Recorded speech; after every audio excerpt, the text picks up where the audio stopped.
Ready? Justin, middle of the field, 45, 50. Green grass in front of him, leaving Lions in his wake.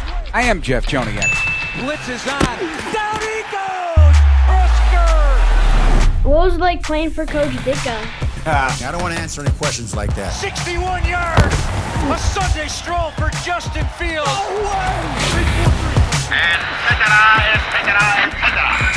Now, Bears Etc. with the voices of the Chicago Bears, Jeff Joniak and Tom Thayer. New blood comes to the Bears as they open up another practice up here at Hallis Hall. Welcome into Bears Etc. We're brought to you by Miller Lite. Tastes like Miller time, Chicago. Good to have you alongside Jeff Joniak and Tom Thayer, and a couple of veterans added to the Bears roster. Big Tom, the significance to me lies in the type of players they are and the leadership they bring to the table. Let's begin at the edge. Yannick Ngakoue, 8 sacks a season on average in his career. This is his 6th different team in 8 seasons, but coming off a 9.5 sack year with Indianapolis last year, worked under a similar system with Gus Bradley, worked in Vegas the year before that and had 10 sacks for his defensive line coach right here, Travis Smith, and he worked under Rod Marinelli. Impressions of signing a man of this magnitude in terms of rushing the passer? You know, Jeff, anybody I've ever come across in my football life that can compliment the fact that they've been able to work for a guy like Rod Marinelli, I'm just pointing him out because he's a guy that still inspires me with his expected work ethic and his compliments. And he even pointed him out that he feels that Rod Marinelli had a big impact on his career, and he's the type of guy that stays friends with a coach like that. So you kind of tell me this is a guy that football is important to them. You have those certain coaches in your lifetime that they leave an impression on you, and they also give you an understanding that you have the ability to be a quality football player in the NFL. Yeah, experience is huge here. He is a worker. Says he's been working hard at home. Certainly what he has in his weight room, in his house, is different than what happens on the practice field. But they asked him today, Tommy, hey, would you be ready to go tomorrow when you put on pads? He said, absolutely, got to get it, got to do it right now. Listen, man, you had me right there, hook, line, and sinker, and I was watching the press conference, but just hearing that one answer, that, look, man, if I got to put on pads tomorrow and play a game or go to practice, I'm ready to go, and he says you got to stay ready, and that is the mantra of every guy that has a long-term career in the NFL. And the other addition is an agreed-to-terms, yet not signed, Marcedes Lewis, now entering his 18th NFL season. That surpasses all the experience at tight end in NFL history. Jason Witten prior to that, and Tony Gonzalez, a Hall of Famer. He has a lot of experience, obviously, with Luke Getsy in Green Bay, known for his inline blocking more than his pass receiving later on in his career time, but he's been a ever-present part of the Green Bay offense over the years. A big guy that can help lead that room as well. Well, you know, Marcedes Lewis, he kind of falls into the line of an Aaron Donald for me, because I didn't know what to expect out of Aaron Donald when he came into the NFL, and I didn't know that he was going to have this dominance. But I remember when Marcedes Lewis came out of college, and I was curious what type of career this guy was going to have. Wasn't it going to be an injury-plagued career because he's such a big guy?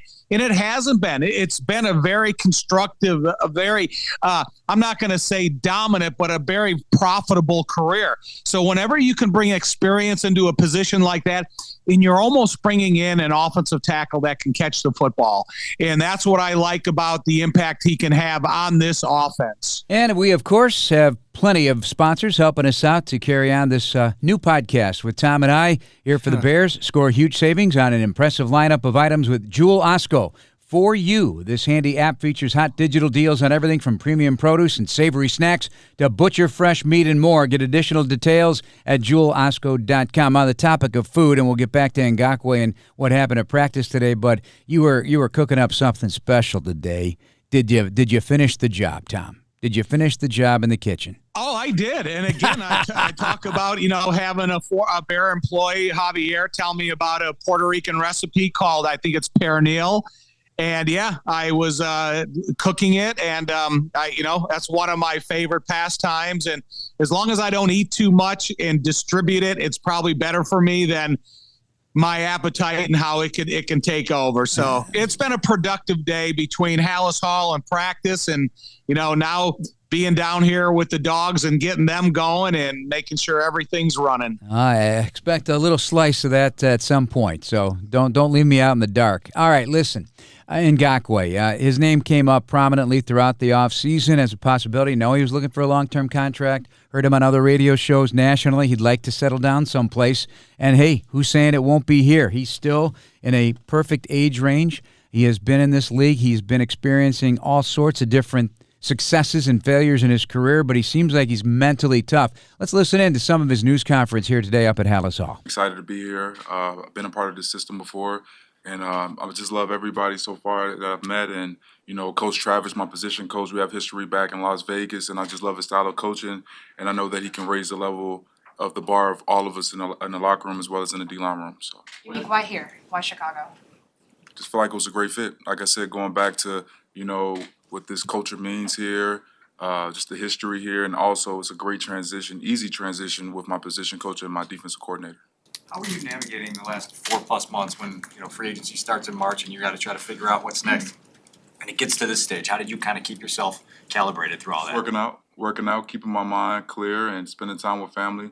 I feel like that's the best way that I was able to navigate through all the traffic. How eager or motivated are you to turn this into finally a home? Where you can spend some time. I feel like it was meant for me to be here. You know, I actually have a bear tatted on my hand, so I feel like that's a sign to me that I was always meant to be a Chicago Bear.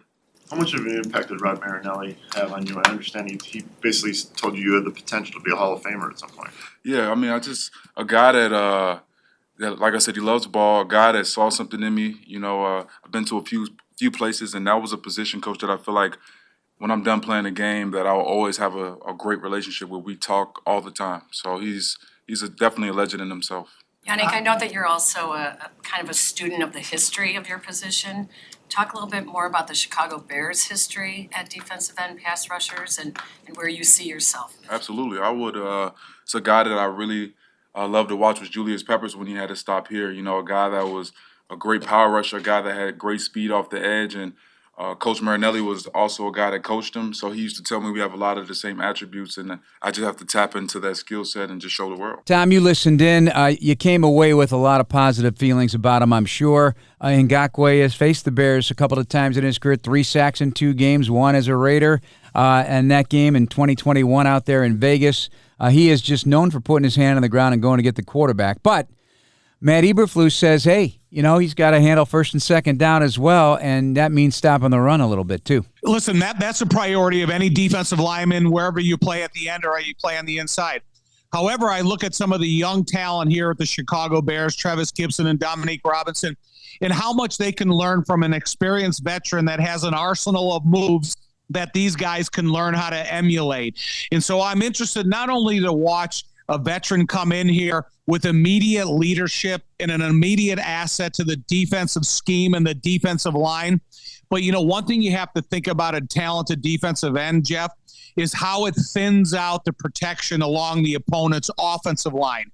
And that's going to be something to pay attention to and watch, because whenever you have a legitimate NFL pass rusher, now you got to start picking out where is your linebacker responsibility. Like you always see the quarterback point to the mic, but now you got to know the direction of where your most dominant pass rusher is, and that's going to open up opportunities for other guys, not only on the inside, but on the opposite side from them.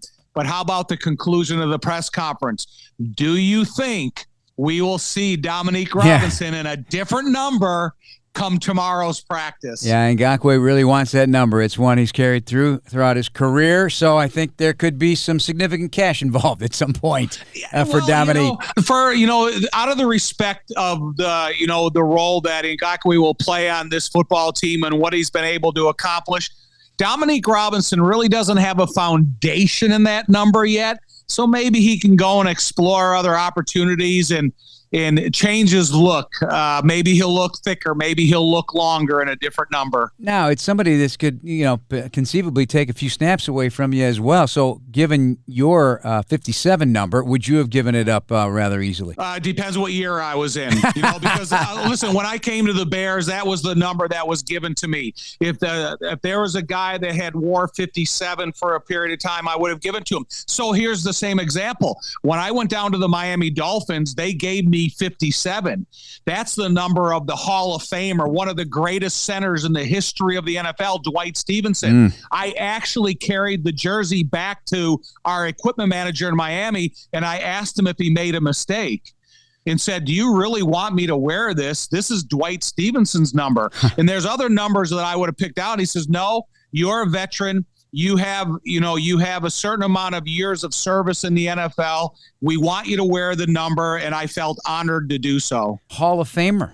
I mean, that's a Hall of Famer, bro. Listen, this dude, when you go back and you watch tape of Dwight Stevenson, unconventional style, but the superior quickness of a player that dominated his position in one of Dan Marino's greatest protectors of all time. And let's go back to moves, pass rush. Everybody has to have a toolbox. Ngakoue says he's naturally developed one move, which has been some move that he has been associated with throughout his career, and that's the cross chop. As an offensive lineman, how do you stop that, and what effectiveness does that cross chop give? Well, first of all, an offensive lineman's goal is to anticipate the snap count, put both of their arms out evenly, and try to get your hands inside the framework of the body to control and then be in control of the maneuverability of the defensive lineman. As he comes along with a cross chop, and he either gets one of your arms down or both of your arms down, your immediate balance goes forward, and he's in control of the rush.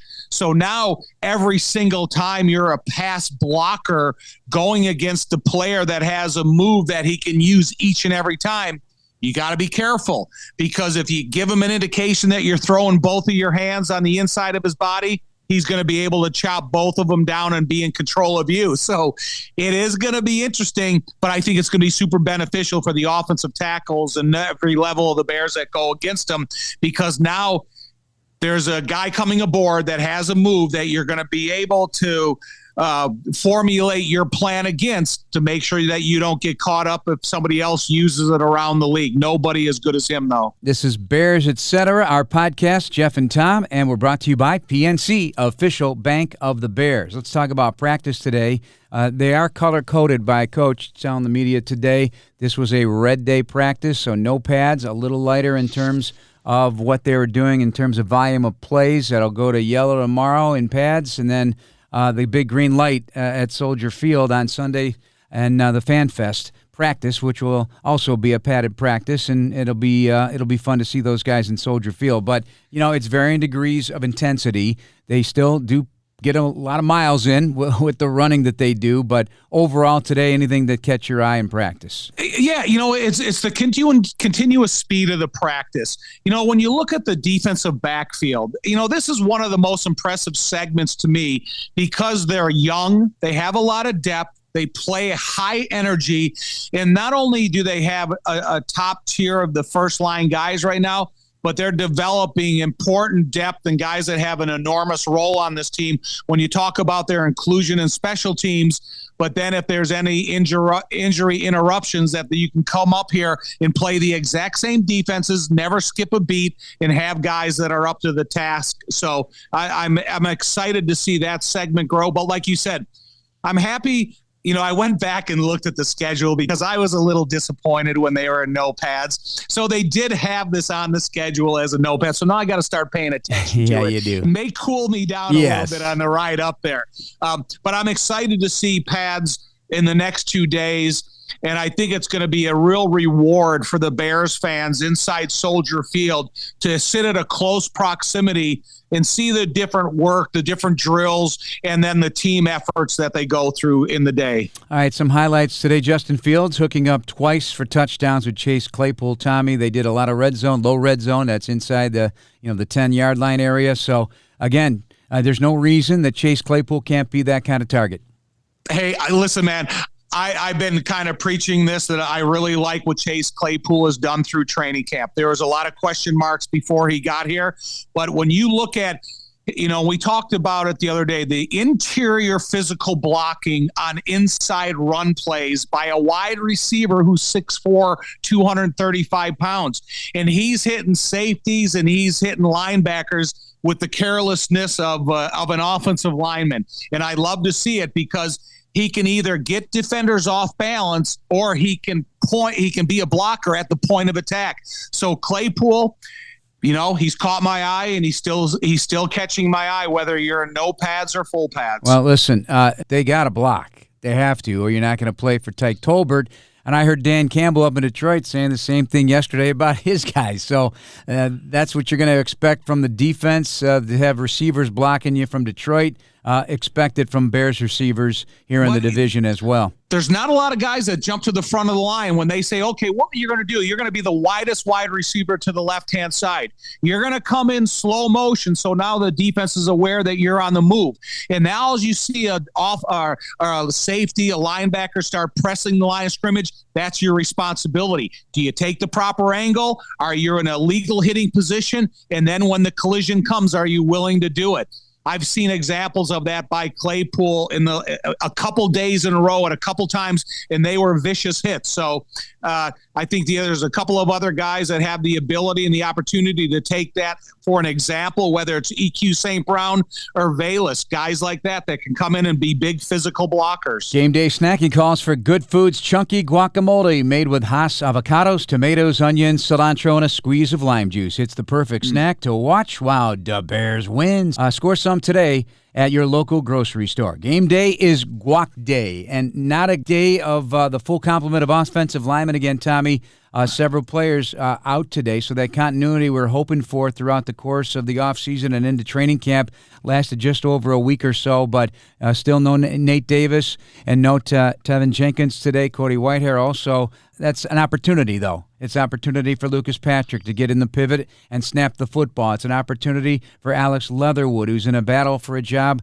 with Jatari Carter, the second-year player. So what's your thought on all that? Well, that kind of gets into my wheelhouse of aggravation, because one thing, if you're going to form the camaraderie, that continuity amongst an offensive line, you need to have repeated practices together. And that's under very tiring, exhausted circumstances. So when you're challenged, everybody's challenged together. So I need to see Nate and Tevin on the field as much as they possibly can. Cody, I'm not worried about. The guy shows up. However, when you're talking about Jatari Carter and Alex Leatherwood, here's two guys that every snap they get is meaningful, because there's still question marks behind both of those guys. I like what I saw out of Jatari Carter last year. However, when you look at all the elements of ability and fundamentals, Alex Leatherwood has those. But can he get that mindset that he's willing to go out there every single day if he has to get in a competitive battle to earn this position? So I think Jatari Carter and Alex Leatherwood are probably two guys that we should really pay attention to throughout the preseason, because they are going to fight for game day availability, game day jersey, and a roster spot. United Airlines, official airlines of the Chicago Bears, part of the Bears, Etc. podcast. Jeff Joniak and Tom Thayer. We got to do a shout-out to Team Mongo, Tommy. Team Mongo, hashtag Team Mongo. Check it out on Twitter. Your old teammate, Steve Mongo McMichael, hospitalized last night. He was in the ICU unconscious for a while, but they got him some antibiotics, and now awake. Vitals better. I know his wife Misty at his side and encouraging that Hall of Fame committee to get him enshrined, because, frankly, that's what he's living for right now, and praying that he gets through this indeed. I can't say enough about Misty and what she's undertook since Steve was understood that he was fighting the ALS disease. Steve had an incredible attitude at the beginning of this, and Misty has really taken over for him. However, every one of us, from a fan to anybody around the NFL landscape to his former teammates, he's in our thoughts every single day. And it's hard to say anything, just because I feel so badly for what Ming is going through, and can't say enough how much we love that guy, and continue to support he and his family. A tremendous fighter, that's for sure. How he's managed to do this for this long with this disease is certainly something that we're never going to forget, and it is really tough to see. I know it's emotional for all all his friends and teammates and family. So I, out of respect, we'll flip the page. Saw Jared Payton. He also had a shout out for Steve today. He and his family and Connie Payton up in the viewing suite looking at practice with one of our sponsors here, the state of Illinois, Visit Illinois. And it was a fun conversation to have with him as well. He's looking at practice and wishing he was out there. He played that college game, played up in the Canadian Football League. Had a chance with the Tennessee Titans with Jeff Fisher back in the day. And Jerry Azuma going through his career. And I brought it up again because I go, hey, did you ever, now this far along after your career, have regrets about not being the running back you entered the league as and the Bears switched into being quarterback? He goes, thought about it every day because he felt he could be an NFL running back. Dick Geron and that crew thought he's going to make a good cornerback, and he played nickel, and he did a nice job returning kicks and made a career out of it. But, boy, that would be hard if you knew you wanted to be something, A, and they made you into B. It did give you a life in football, but, man, in your mind, could I have done this? Could I have done X, Y, and Z as a running back?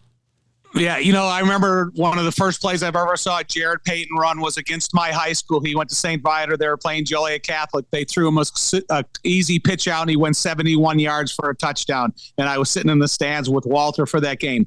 And I remember Jerry Azuma's throughout his career. It was almost exhausting how much Jay Hilgenberg used to say, Jerry Azuma is the best running back on this team. He deserves to be a ball carrier. And he just kept talking about it. And Jay is the type of guy that gets to an idea in his head, and he's not going to lose it. But, hey, listen, I admire the experiences that Jay has had throughout his NFL life, from his Uncle Wally playing 18 years for Detroit and the Minnesota Vikings. But, he was always sure that Jerry Azuma was one of the best running backs on the team at that time. Miller Lite, the official beer of the Chicago Bears. Tastes like Miller time, Chicago. Winding down here in our Bears, etc., episode number 4, and getting you ready for the weekend. We'll be back with you next week for a couple. Let's go back to the Ngakoue. First of all, can you spell Ngakoue? No. Give it a shot. Give it a shot. I know. NGUA. I don't know. I'm not going to, because I was a little apprehensive about saying it, and I was sitting here trying to practice it to make sure I could say right, because if he asked me to phonetically read it, it's not going to sound anything like it's properly enunciated, but I will practice it. And, yes. And that's why you always say Mercedes Lewis, not Mercedes Lewis. Exactly. Mercedes. Yeah. That's his name. And Yannick Ngakoue, you got the first two right, NG, and it's AKOUE. So I think you had some of the vowels in there. So a nice effort by you, Tommy. I put you on the spot right there. But aside from his name and one of the Nigerian players, one of many that have entered the NFL, and you'll see the rosters when you start digging into the Tennessee Titans and the Colts, and there are so many Nigerian players in the league right now, awesome. And their names are not easy to say. They really are not, but they are outstanding athletes, and that is really a every year growing in numbers Nigerian players, Tommy. Good. I love it. It's just an opportunity for a sports life that you may not have under any other circumstances. And then you look at their contribution to the NFL in every way, from the front offices to the playing field, from behind the scenes.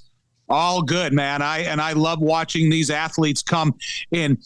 You're never going to be the same athlete at the end of your career than you are at the beginning of your career. How much do you absorb? How much do you learn? How much do you understand? How much do you pay attention to your playbook?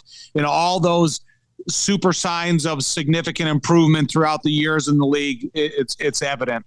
All right. So as a reminder, and it's a reminder of the need, Bears defensive linemen combined for 7.5 sacks as a group last season, 20 overall for the team. That's certainly not going to get it. That's not going to cut it, right?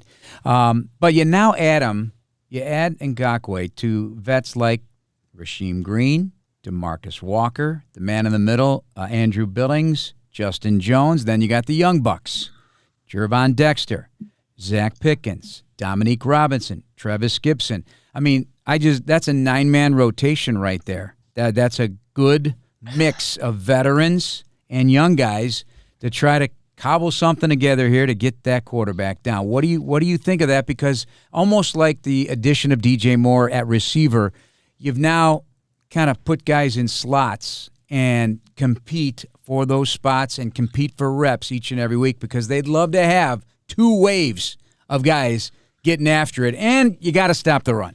You know, I'm glad that Ryan Poles is gone and got a couple of dynamic type A personalities, a couple alpha males. Because when I see Walker walk out on the field, and you know, you talked about this guy before the season ever started, and so I get to pay attention to him a little bit. And he's not a trash talker. He's kind of an instigator. And I really like that about him because you got to have that volume going back and forth between the offense and defense. You got to have a little bit of that trash talking going because I think it helps everybody. And then when you talk about all the other guys that they brought in, I think once they start teaming up together, I think the defensive line is going to carry a little bit more clout for this football team than you mentioned the stats of last year. Yeah, and I'm not trying to leave out. There's a bunch of guys, too. There's guys competing. Terrell Lewis, who had a very, very, very highly recruited high school career leading him to Alabama, and he's 6'5", 262, wearing number 52. Keep an eye on him as well. Yep. Jalen Harris, undrafted out of Arizona, and DeAnthony Jones is flashed from Houston as well. And, of course, Travis Bell, the kid from Kennesaw State, 6 feet, 310, who just loves the game, and he's just going after it every snap out there. And I didn't know this till today, and I feel bad about it. Do you know who Jalen Harris's dad is? I do not. Harris. Oh, Sean. Okay. Former Arizona. Okay. That's right. I actually, it just escaped me, but yeah, that's right. I mean, we're getting old. Yeah, Sean Harris, former number 57 too. But you know, I'm glad that someone brought it to my attention because if I do, you know, you get that off time or you get a chance to shake his hand and meet him. You know, fun to see the kids, like seeing Jared today, seeing the kids of the men that we played with and were teammates of ours or people we broadcasted for. Yeah, I always liked Sean Harris too. He was a good football player, good man indeed. So we'll wish Jalen Harris and the rest of the guys trying to make this roster the best of luck. Okay, so Saturday, Sunday practices. We'll continue to update you next week here on our podcast, Bears, Etc. United Airlines, official airlines of the Chicago Bears, one of our sponsors, and we appreciate it. Thanks for listening, everybody. Please subscribe now on the Chicago Bears official app, Apple, Spotify, YouTube, or wherever you get your podcasts. Have a great day, everybody.